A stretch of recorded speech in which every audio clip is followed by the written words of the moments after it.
Welcome all. 5ஆம் வகுப்பு தமிழ் முதல் பருவம். இயல் 3 இயற்கை.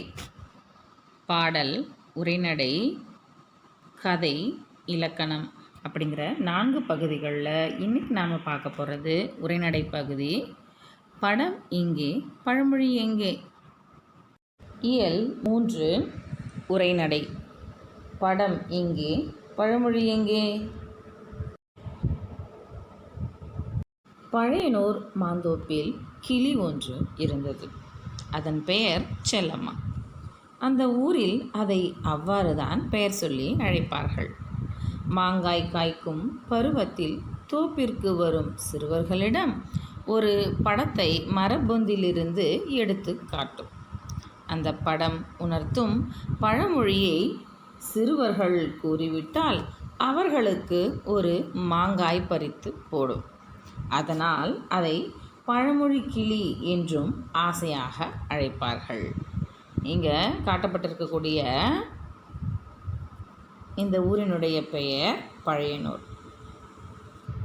அதில் இருக்கக்கூடிய மாந்தோப்பில் கிளி ஒன்று இருந்துச்சு அப்படின்னு சொல்லியிருக்காங்க. அந்த கிளியோட பெயர் செல்லம்மான்னு சொல்லியிருக்காங்க.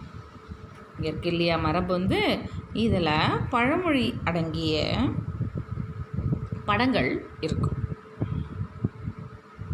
பழமொழியை உணர்த்தக்கூடிய படங்கள் இங்கே இருக்கும். இந்த தோப்பிற்கு வரக்கூடிய சிறுவர்கள்கிட்ட இந்த செல்லம்மா கிளி என்ன பண்ணும் அப்படின்னு சொன்னால், மரபொந்தில் இருக்கக்கூடிய படங்கள், பழமொழியின் படங்களை காண்பிக்கும். அதுக்கு சரியான பதில் சொல்கிறவங்களுக்கு இந்த செல்லம்மா கிளியே என்ன பண்ணுமா, மாங்கனிகளை பறித்து போடும். சிறுவர்களுக்கு மாங்காய்னா ரொம்ப பிடிக்கும் தானே, அதனால் அவங்களும் என்ன பண்ணுவாங்களாம், ஒரு இந்த மாங்காய் காய்க்கும் பருவத்துக்கும் இதே மாதிரி இந்த பழமொழிகளை சொல்லிவிட்டு செல்லம்மா கிளைக்கிட்டேருந்து மாங்காய்களை வாங்கிட்டு போவாங்களாம். அது மட்டும் இல்லாமல் இந்த கிளி இந்த மாதிரி மரப்பொந்திலேருந்து பழமொழி அடங்கியிருக்கக்கூடிய படங்களை காமிக்குது இல்லையா, அதனால் இந்த கிளிக்கு பழமொழி கிளி அப்படின்னு சொல்லி செல்லமாக ஆசையாக பேர் வச்சு அழைக்கிறாங்க. மரத்தில் மாங்காய்கள் காய்த்து தொங்குவதை கண்டு சிறுவர்கள் ஒவ்வொருவரும் தோப்புக்கு வர தொடங்கினர். ஏப்ரல் மே மாதங்களில் மாங்காய் காய்க்கக்கூடிய பருவம். அந்த பருவத்தில் சிறுவர்கள் அந்த மாந்தோப்பிற்கு ஒவ்வொருவராக போக ஆரம்பிச்சிட்டாங்க அப்படிங்கிறத சொல்லியிருக்காங்க. பழமொழிகள் என்பவை நம் முன்னோர்கள் தங்கள் அனுபவத்தின் மூலம் உணர்ந்து கூறிய மொழிகள். பழங்காலம் முதற்கொண்டே பழமொழிகள் வழக்கிலிருந்து வருகின்றன. பழமொழி 400 என்னும் பெயரிலேயே நீதி நூல் ஒன்றும் உள்ளது. பழமொழிகள்னால் என்ன அப்படிங்கிறத நம்மளுடைய முன்னோர்கள் இருக்காங்களே, நம்முடைய வாழ்விற்கு முன்பு வாழ்ந்தவர்கள், அவர்கள் தங்களுடைய அனுபவங்களை உணர்ந்து கூறிய மொழிகள்னு சொல்லியிருக்காங்க. அவங்க என்னென்ன அனுபவிச்சாங்களோ அந்த அனுபவத்தை ஒரு வாக்கியங்களாக சொல்லிட்டு போயிருக்காங்க. அந்த வாக்கியங்கள் நம்முடைய வாழ்க்கைக்கு பயன் தரக்கூடியதாக இருக்கிறது. இந்த பெருமையை, பழமொழியின் பெருமையை உணர்த்தும் வகையில் பழமொழி 400 என்னும் பெயரில் ஒரு நீதி நூல் ஒன்றும் உள்ளது. நீதி கருத்துக்களை சொல்லியிருக்காங்க. அந்த நீதி கருத்துக்கள் அடங்கிய புத்தகத்துக்கு பழமொழி 400 அப்படின்னு சொல்லி ஒரு பேரையும் வச்சுருக்காங்க. அப்போது அவ்வளவு சிறப்பு வாய்ந்தது இல்லையா இந்த பழமொழி.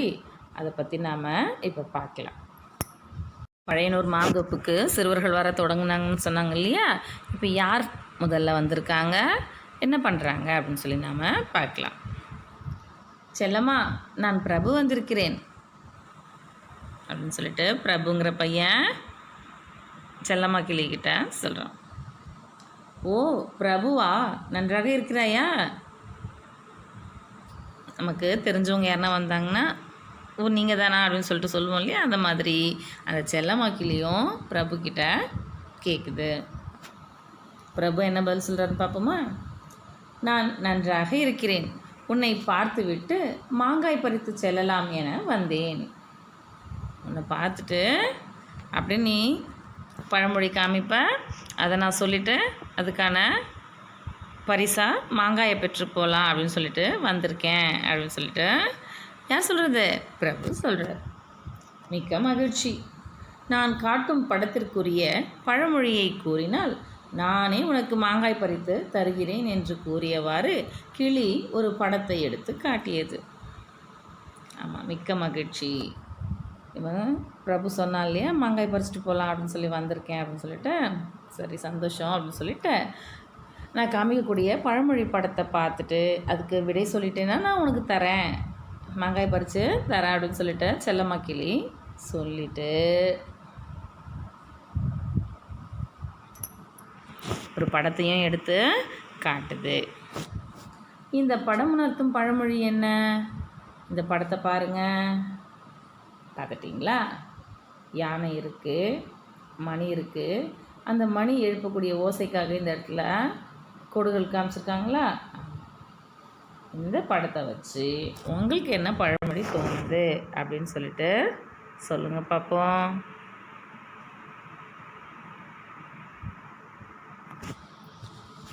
இந்த படத்தை பார்த்துட்டு உங்களுக்கு தோணக்கூடிய பழமொழி என்ன, அது சரியாக இருக்கான்னு சொல்லி பார்க்கலாமா? யானை வரும் பின்னே மணி யோசை வரும் முன்னே. நீங்களும் சரியாக தான் சிந்திச்சிருப்பீங்கன்னு நினைக்கிறேன். யானை வரும் பின்னே மணி யோசை வரும் முன்னே. இந்த பழமொழியை பாருங்கள். யானை பின்னாடி தான் வரும், ஆனால் அதனுடைய மணி யோசை முன்பே வரும் அப்படின்னு சொல்லியிருக்காங்க. ஆமாம் தானே? யானை மெதுவாக அசைஞ்சு வரக்கூடும், யானை மெதுவாக அசைஞ்சு வரும், ஆனால் அது எழுப்பக்கூடிய ஓசை நமக்கு முன்பே கேட்டுடும். இந்த பழமொழி அப்படியே பார்த்தா அந்த சத்தம் கேட்கும் முன்பா அப்படின்னு சொல்லியிருக்கிறது தெரியுது. ஆனால் இன்னொரு விளக்கம் என்ன அப்படின்னு சொன்னால், நோய் வருவதற்கு முன்பாகவே நம்முடைய உடலில் அறிகுறிகளை காட்டும். நோய் உள்ளே வருது அப்படிங்கிறதுக்கு முன்பே அறிகுறிகள் நமக்கு தெரியும். அந்த அறிகுறிகளை கண்டுபிடிச்சி உடனடியாக தீர்த்துட்டோம் அப்படின்னு சொன்னால் நோய் வராமல் பார்த்துக்கலாம். அதுதான் இந்த பழமொழிக்கான இன்னொரு வாழ்வியல் விளக்கம். என்ன பழமொழி அப்படின்னு கேட்கும்போது பிரபு என்ன சொல்லிட்டாரு? யானை வரும் பின்னே மணி யோசை வரும் முன்னே அப்படின்னு சொல்லிட்டார். சரியாக கூறினாய், இதோ உனக்கு மாங்காய் பறித்து தருகிறேன் அப்படின்னு சொல்லிட்டு செல்லம்மா கிளி மாங்காயை பறித்து போடுது. ஐ, ரொம்ப நன்றி செல்லம்மா அப்படின்னு சொல்லிட்டு பிரபு சொல்கிறான். யாரேனும் ஒரு பரிசு பொருள் கொடுத்தாக்கா நம்ம என்ன சொல்லுவோம்? நன்றின்னு சொல்லுவோம் தானே? அதே மாதிரி தான் பிரபுவும் மாங்காய் பறித்து போட்டதுக்காக செல்லம்மா கிளிக்கு நன்றி சொன்னார். அப்போ நன்றி சொல்கிறது அப்படிங்கிறது நம்முடைய ஒரு மரபு. அது எப்படி இருக்கிறாய் செல்லம்மா? ஏதோ ஒரு குரல் கேட்குது. யார் வந்திருப்பது? செல்லம்மா கிளி கேட்குது. யார் வந்திருக்கிறீங்க அப்படின்னு சொல்லிட்டு. வின்சென்ட் வந்திருக்கிறேன் செல்லம்மா, எனக்கும் மாங்காய் வேண்டும். முதல்ல பிரபு வந்துட்டார் இல்லையா, அடுத்து வின்சென்ட் வந்திருக்கிறார். அவருக்கும் என்ன வேணுமா? மாங்காய் வேண்டுமா. இந்த படம் உணர்த்தும் பழமொழி என்ன என்று சொல், மாங்காய் தருகிறேன். ஆமாம், இந்த பழமொழி கிளிக்கு இது தானே வேலை. பழமொழி அடங்கியிருக்கக்கூடிய படத்தை காமிக்கும், அதுக்கப்புறம் அதுக்கு சரியான பதில் சொன்னால் தான் மாங்காய் பறித்து போடும் இல்லையா. அந்த மாதிரி வின்சென்ட் கேட்டதுக்கும் இந்த படத்தை பார்த்துட்டு பழமொழி சொல்லு, நானே உனக்கு மாங்காய் தரேன் அப்படின்னு சொல்லிடுச்சு. இந்த படத்தை பாருங்கள். ஒரு மனிதர் இருக்கார், இந்த கரையை காமிச்சிருக்காங்க, அதுக்கடுத்து அந்த பக்க கரையையும் காமிச்சிருக்காங்க. இங்கே பசுமையாக காமிச்சிருக்காங்க. அவர் என்ன சொன்னார் வின்சென்ட்? இக்கரைக்கு அக்கறை பச்சை, இந்த கரையை காட்டிலும் அந்த கரை பச்சை அப்படின்னு சொல்லியிருக்காரு. பசுமையாக இருக்குது அப்படின்றத சொல்லியிருக்காங்க. நமக்கு ஒரு இடத்துல இருக்கிறத விட இன்னொரு இடம் வந்து ரொம்ப பசுமையாக இருக்கிற மாதிரி, நமக்கு அங்கே வாய்ப்புகள் அதிகம் இருக்கும் அப்படிங்கிற மாதிரியான ஒரு எண்ணம் தோன்றும். அந்த மாதிரி இருக்கக்கூடியதை விளக்கக்கூடியது தான் இந்த படம். இக்கரைக்கு அக்கறை பச்சை. கரை அப்படிங்கிறது ஆற்றின் ஓரம். ஆற்றின் இருபுறங்களிலும் இருக்கக்கூடிய ஓரங்களை தான் கரைகள் அப்படின்னு சொல்லி சொல்லுவாங்க. அதுக்கு இந்த ரை போட்டிருப்பாங்க. கரைகள் அப்படிங்கிறது ஆற்றின் இரு பக்கங்களை குறிக்கக்கூடிய சொல். இக்கரைக்கு அக்கறை பச்சை. நாம் இருக்கக்கூடிய இந்த இருக்கக்கூடிய இடத்தை விட்டு அதற்கு எதிர் திசையில் இருக்கக்கூடிய இடம் மிகவும் வளமையானது அப்படின்னு சொல்லிட்டு நம்முடைய ஒரு கருத்து இருக்கும். ஆனால் அது ஓரளவிற்கு தான் உண்மையாக இருக்கும். நாம் இருக்கக்கூடிய இடமே மிகவும் சிறந்தது அப்படிங்கிற ஒரு எண்ணம் நமக்கு வரணும்.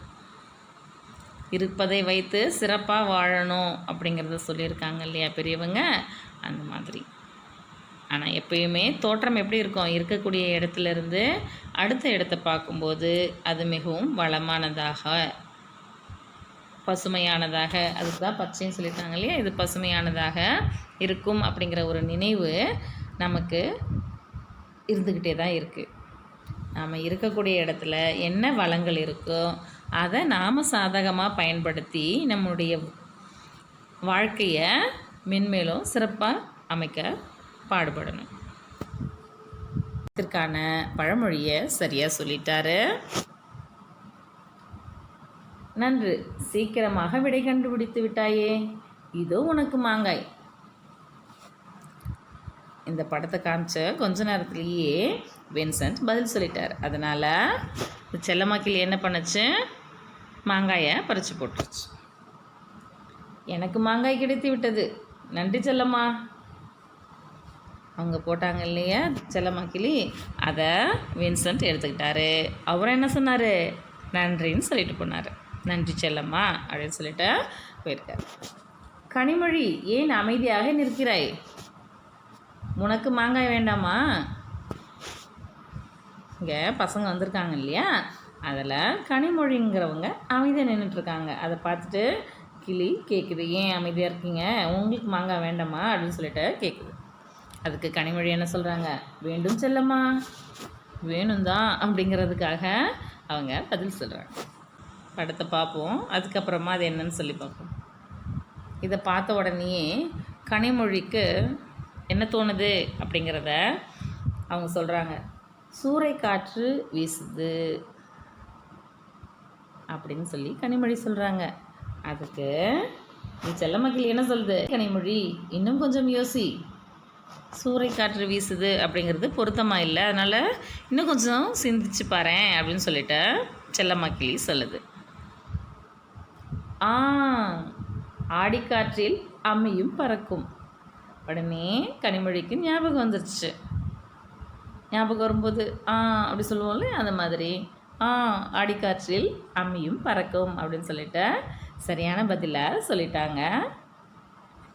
ஆடிக்காற்றில் அம்மியும் பறக்கும், அதிகமாக காற்று வீசும், அதனால் நாம் கவனமாக இருக்கணும் அப்படிங்கிற வாழ்வியல் உண்மையை சொல்கிறாங்க.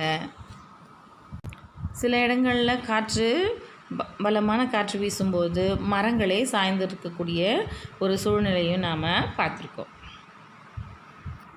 சரி, கனிமொழி சொல்லிட்டாங்க. அதுக்கு செல்லம்மாக்கிளி என்ன சொல்கிறாங்கன்னு பார்ப்போம். அழகாக கூறினாய், இதோ மாங்காய் வாங்கிக்கொள். பதிலை அழகாக சொல்லிட்டேன், அதனால் மாங்காய் தரேன் வாங்கிக்கோ அப்படின்னு சொல்லிட்டு செல்லம்மாக்கிளி சொல்லுது. உண்மையாகவே நான் அழகாக கூறினேனா? நன்றி செல்லம்மா, சொன்னது அழகாக இருந்துச்சு அப்படின்னு சொல்லிட்டு செல்லம்மாக்கிளி சொல்லுது.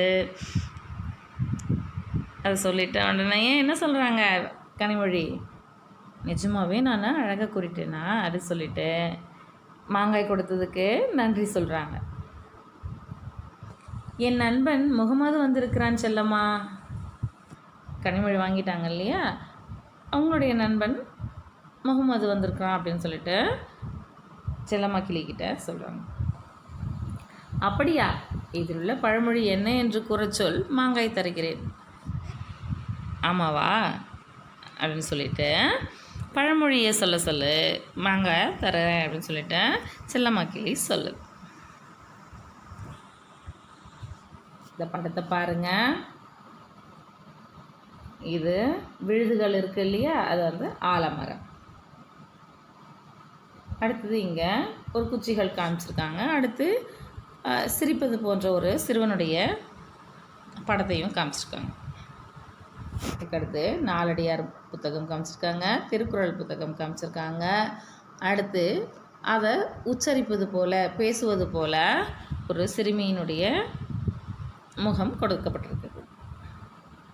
இதை வச்சு முகமது கண்டுபிடிச்சிட்டாரா அப்படின்றத பார்ப்போம். எனக்கு தெரியும், கூறுகிறேன்.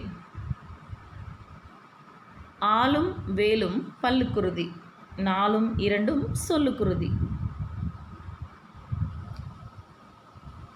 ஆளும் வேலும் பல்லுக்குருதி, நாலும் ரெண்டும் சொல்லுக்குருதி அப்படின்னு சொல்லிட்டு முகமது சொல்லியிருக்கார்.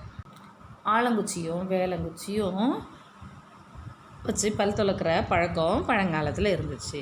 அந்த மாதிரி ஆலங்குச்சி வேலங்குச்சி ரெண்டுமே பல்லுக்கு நல்லது, அது உறுதி அடைகிறதுக்கு உதவக்கூடியது அப்படின்னு சொல்லிட்டு சொல்லுவாங்க.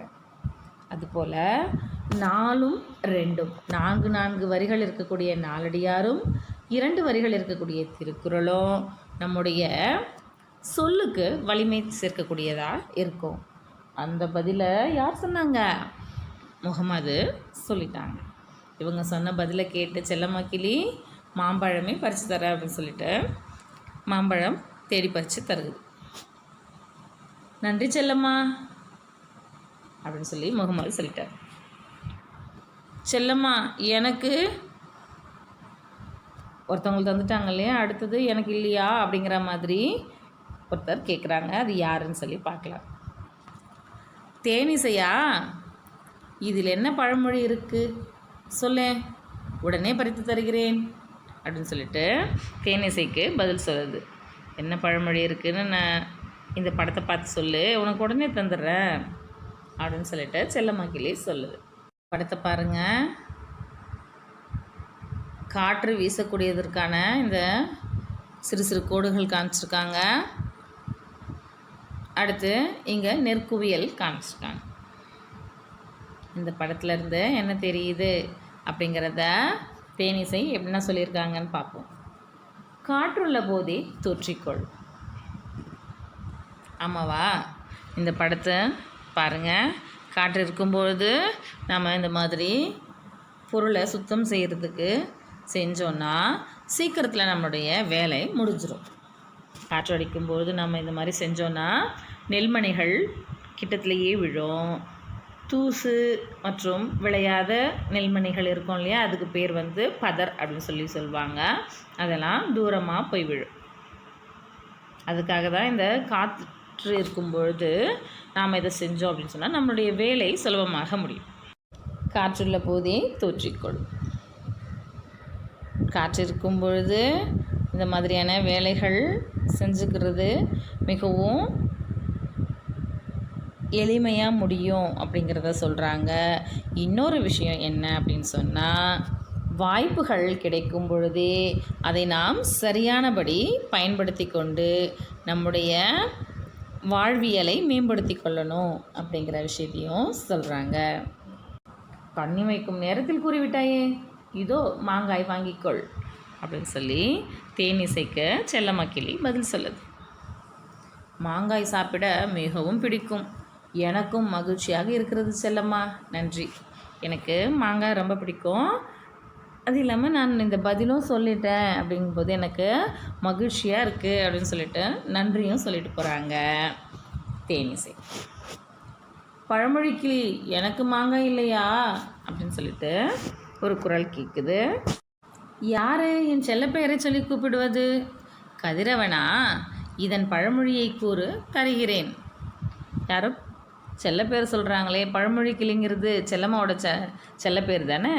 அதனால் இந்த மாதிரி பேர் சொல்கிறாங்களே யார் அப்படின்னு சொல்லிட்டு இந்த செல்லம்மா கிளி பார்த்துட்டு கதிரவனா அப்படின்னு சொல்லி கேட்டுட்டு அதுக்கப்புறம் என்ன சொல்லுது, இந்த பழமொழியை சொல்லேன் தரேன் உனக்கு மாங்காய் அப்படின்னு சொல்லிட்டு சொல்லுது. இந்த படத்தை பாருங்கள். இந்த படத்தில் காண்பிச்சிருக்கக்கூடியது ஏர் உழுதல் அப்படிங்கிற பணிக்கான ஒரு படம் தான் இது. இது கலப்பை. இந்த கலப்பை என்ன பண்ணும் அப்படின்னு சொன்னால், மேலே இருக்கக்கூடிய மண்ணை கீழே தள்ளும், கீழே இருக்கக்கூடிய மண்ணை மேலே இழுக்கும். இந்த மாதிரி ஏர் உழும் பொழுது வளமான மண் மேல் எழும்பும். இந்த மாதிரி செய்யும் பொழுது அகலமாக உழுவுது. அகலமாக அப்படின்னும்போது அது பெரிய அளவிலான வடிவத்தில் இப்படி வச்சு உழுறதுக்கு பதிலாக ஆழமாக உழணும். ஆழமாக உழுதாதான் அடியில் இருக்கக்கூடிய வளமான மண் மேலே வரும் இல்லையா. அப்போ அதுதான் சிறந்தது அப்படிங்கிறதுக்கான ஒரு படம் தான் இங்கே கொடுக்கப்பட்டிருக்கு. அகல உழுவதை விட ஆழ உழுவதே மேல். இது விவசாயம் சார்ந்த பணி அப்படின்னு சொல்லி பார்க்கும் பொழுது அகலமாக உழுறது ஆழமாக உழுறது அப்படிங்கிற 2 விஷயத்தை பற்றி சொல்லியிருக்கிற மாதிரி தெரியும். அகலமாக உழுதா அந்த அளவுக்கு பயன் இருக்காது, ஆழமாக உழுதல் அப்படிங்கிறது தான் பயன் அளிக்கக்கூடியதாக இருக்கும். பயிர் நன்முறையில் வளரும் அப்படிங்கிற ஒரு விஷயத்த சொல்லியிருக்காங்க. அது மட்டும் இல்லாமல் எந்த ஒரு விஷயத்தையும் மேலோட்டமாக பார்க்குறதுக்கு பதிலாக உற்று நோக்கி நாம் பார்த்தோம் அப்படின்னு சொன்னால் அதனுடைய உண்மைத்தன்மை நமக்கு புரிய வரும் அப்படிங்கிற வாழ்வியல் உண்மையும் இதிலேருந்து நமக்கு தெரியுது. மிக்க மகிழ்ச்சி, இதோ உனக்கு மாங்காய் பெற்றுக்கொள் அப்படின்னு சொல்லிட்டு பழமொழி கிளி சொல்லுது. ரொம்ப நன்றி பழமொழி கிளி. கதிரவன் அதுக்கு மிக்க நன்றி அப்படிங்கிற ஒரு பதிலை சொல்லிட்டார். இவர்கள் அனைவரும் எல்லாரும் சேர்ந்து சொல்கிறாங்க, செல்லம்மா நாங்கள் இன்னும் நிறைய பழமொழிகளை தெரிந்து கொண்டு மீண்டும் நாளைக்கு வருகிறோம் என கூறிவிட்டு மிகவும் மகிழ்ச்சியாக வீட்டிற்கு சென்றனர். அந்த செல்லம்மா கிளிக்கிட்ட போயிட்டு வரேன் அப்படிங்கிறத சொல்லிவிட்டு இன்னும் பழமொழிகளை தெரிஞ்சுக்கிட்டும் வந்து நாளைக்கும் பரிசுகளை பெறணும் அப்படிங்கிற ஒரு எண்ணத்தில் அவங்க சொல்லிட்டு கிளம்புறாங்க. இந்த பாடத்துலேருந்து நீங்கள் என்ன தெரிஞ்சுக்கிட்டீங்கன்னு பார்க்கலாமா? சரி, பழமொழிகள் அப்படிங்கிறது நம்ம முன்னோர்கள் அவர்களுடைய அனுபவத்தின் மூலமாக உணர்ந்து கூறிய மொழிகள் தான், சரிங்களா? அடுத்து இந்த பழமொழிகள் நம்முடைய வாழ்வியலுக்கு நம்முடைய வாழ்க்கை முறைக்கு மிகவும் ஏற்றதாக இருக்கக்கூடிய பழமொழிகள் நம்முடைய வாழ்க்கைக்கு உதவியாக இருக்கக்கூடியவையாக இருக்குது. பாடத்தினை பார்த்தமைக்கும் பகிர்ந்தமைக்கும் நன்றி.